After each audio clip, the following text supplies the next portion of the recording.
What is up, family? This is Garen and Lincoln, and I'm here to talk to you about the Logan and KSI rematch fight, okay?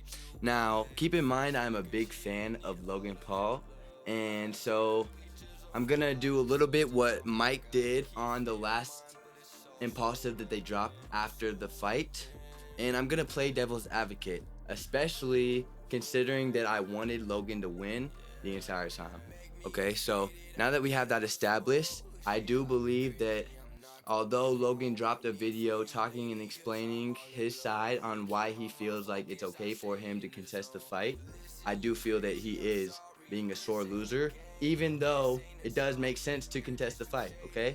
Regardless, like Mike said later on in the podcast, that if the Patriots lose, they take that on the chin. It doesn't matter if there's a bad call. You move forward. That's what a man does.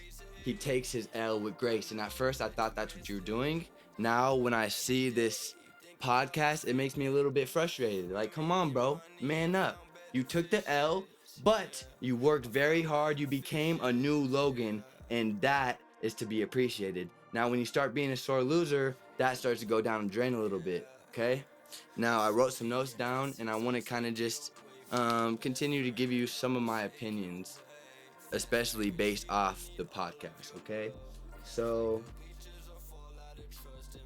especially one thing that I thought, if you end up winning this way by contesting, etc., I'm gonna take that as a bigger L than you just gracefully taking that L and moving forward, right? Mike said that, oh well, the Patriots might just move on because they get a second chance. KSI said he doesn't want a second chance. That's fine. You said you still wanted to fight. So move forward like a man and stop with the childish shit, man. You're an adult. Come on. And another thing, you just said that you bought a new ranch. Stop focusing on the L's and go appreciate your W's, my boy, because the way that you've been able to conduct yourself in terms of training is amazing, and you should be appreciative for that.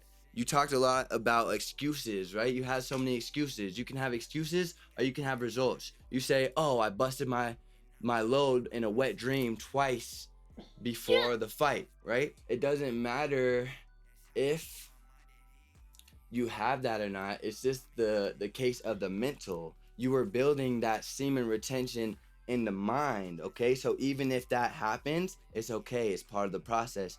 Don't beat yourself up over it, okay? You being sick, etc., those are all just excuses, my boy. And when I looked at the KSI interview between you guys, he talked about you might have been scared and you might have been trying to hide it. And now you saying, "Oh, I was throwing my lefts because I didn't want to get hit by his right." Basically, all you're saying is, I was scared. And a warrior is not scared. When you step into that ring, you go full savage. Now you're a killer. Now you're a murderer. Now there's no, "Oh, I didn't want to hurt him." You were talking that big game, and then when it came to execute, you didn't execute, and that's why I can tell that Mike was frustrated, as am I. Okay? And what makes me even more frustrated is you did all of that, and now you're still not being a man and taking responsibility for your loss, bro. Come on. Get it together. I fuck with you heavy, and, what are you doing? But yeah, I wrote a couple more things down. I'll kind of touch on them. But basically, also, for example, I thought about when KSI hit you in the back of the head the last fight. If they would have taken 2 points from him, you would have won the fight. There would have been no tie, right? But sitting there and talking like that does nothing, because that's not how it happened. You got to just go with the flow. But other than that, thank you guys for watching. This has been Garen, Clean Hustle, signing out.